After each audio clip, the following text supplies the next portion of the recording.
Hi friends, welcome to my channel Sairam competitive exams. ఇంకా channel ఎవరైనా subscribe చేసుకోకపోతే subscribe చేసుకోండి, లైక్ చేయండి, షేర్ చేయండి. ఈరోజు విద్యా ఉద్యోగ వార్తల గురించి తెలుసుకుందాం. మెగా డిఎస్సిపై కొత్త ఆశలు. 39,000 ఉపాధ్యాయ పోస్టులు ఖాళీ. 13 నుంచి 15,000 పోస్టుల భర్తీకి సన్నాహాలు. అప్రెంటిస్ విధానంపై సందిగ్ధత. గత 5 ఏళ్లుగా డిఎస్సి నోటిఫికేషన్ వెలువడకపోవడంతో ఉపాధ్యాయ ఉద్యోగులు తీవ్ర నిరాశలో ఉన్నారు.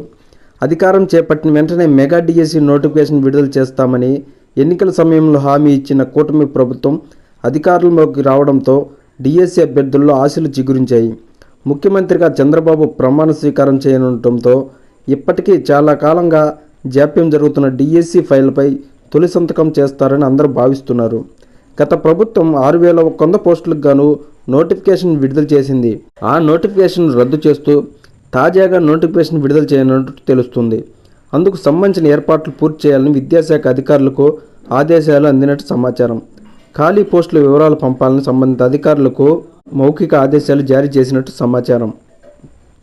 2019 ఎన్నికలకు ముందు 23,000 ఉద్యోగాలను భర్తీ చేస్తూ మెగా డిఎస్సి ప్రకటిస్తామని చెప్పిన వైసీపీ అధికారం చేపట్టిన అనంతరం ఒక్క పోస్టును ఒక్క డిఎస్సి కూడా నోటిఫికేషన్ విడుదల చేయలేదు. అభ్యర్థుల నుంచి తీవ్రమైన ఒత్తిడి రావడంతో ఈ ఏడాది ఎన్నికలకు ముందు 6,100 పోస్టుల భర్తీకి నోటిఫికేషన్ విడుదల చేశారు. కానీ ఆ తదుపరి ఎన్నికల కోడ్ అమల్లోకి రావడంతో పరీక్షలు నిలిచిపోయాయి. 6,100 పోస్టులకు భర్తీకి నోటిఫికేషన్ విడుదల చేయడంపై అభ్యర్థులు తీవ్ర వ్యతిరేకతను చూపారు. ఇప్పుడు నూతనంగా ఏర్పడుతున్న ప్రభుత్వం ఆ నోటిఫికేషన్ రద్దు చేసి దాని స్థానంలో 13 నుంచి 15,000 పోస్టులను భర్తీ చేసేలా నోటిఫికేషన్ విడుదల చేయడానికి కసరత్తు చేస్తున్నట్టు విశ్వసనీయ సమాచారం. పురపాలక స్కూల్స్లో సుమారుగా 2,300 పోస్టులు ఖాళీగా ఉండగా 2022లో విద్యా వాలంటీర్ని ఇచ్చారు. కానీ గత ప్రభుత్వం ఇచ్చిన 6,100 ఖాళీల్లో పురపాలక స్కూల్లో 360 ఖాళీలు చూపడంపై మున్సిపల్ స్కూల్ ఉపాధ్యాయులు వ్యతిరేకత చూపారు. ఇప్పుడు పోస్టుల సంఖ్య పెరగనుండటంతో 360తో పాటు అదనంగా పోస్టులు చూపాలని మున్సిపల్ ఉద్యోగులు కోరుతున్నారు. పాత నోటిఫికేషన్లు 6,100 పోస్టులు ఉన్నాయి. అందులో ఎస్జిటి పోస్టులు 2,280, school assistant 2,299, TGT 1,264, PGT principal 215 ఉన్నాయి. వీటికి సుమారుగా 3.5 లక్షల మంది అభ్యర్థులు దరఖాస్తు చేసుకున్నారు. వీరికి మార్చి 30 నుంచి ఏప్రిల్ 30 వరకు పరీక్షలు జరగాల్సి ఉంది. అయితే ఎన్నికల కోడ్ అమల్లోకి రావడంతో ఈ పరీక్షలు జరగలేదు.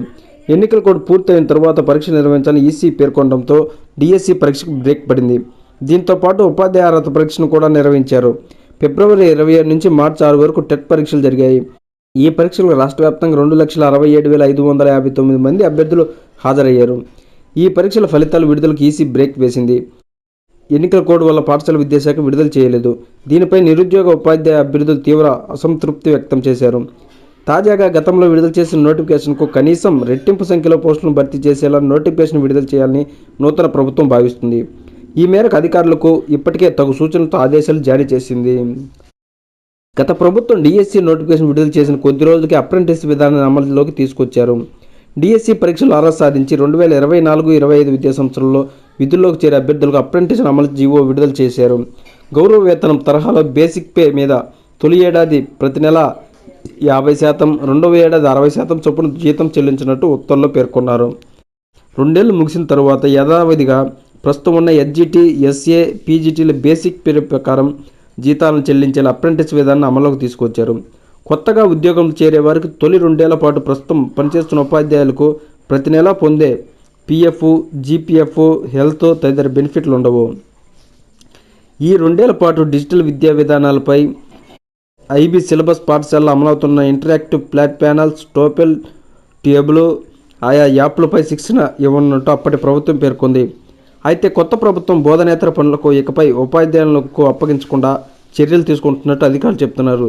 దాదాపు 12 ఏళ్ల తర్వాత గత ప్రభుత్వం తీసుకొచ్చిన అప్రెంటిస్ విధానాన్ని కూడా ఉపాధ్యాయ సంఘాలు తీవ్రంగా వ్యతిరేకించాయి.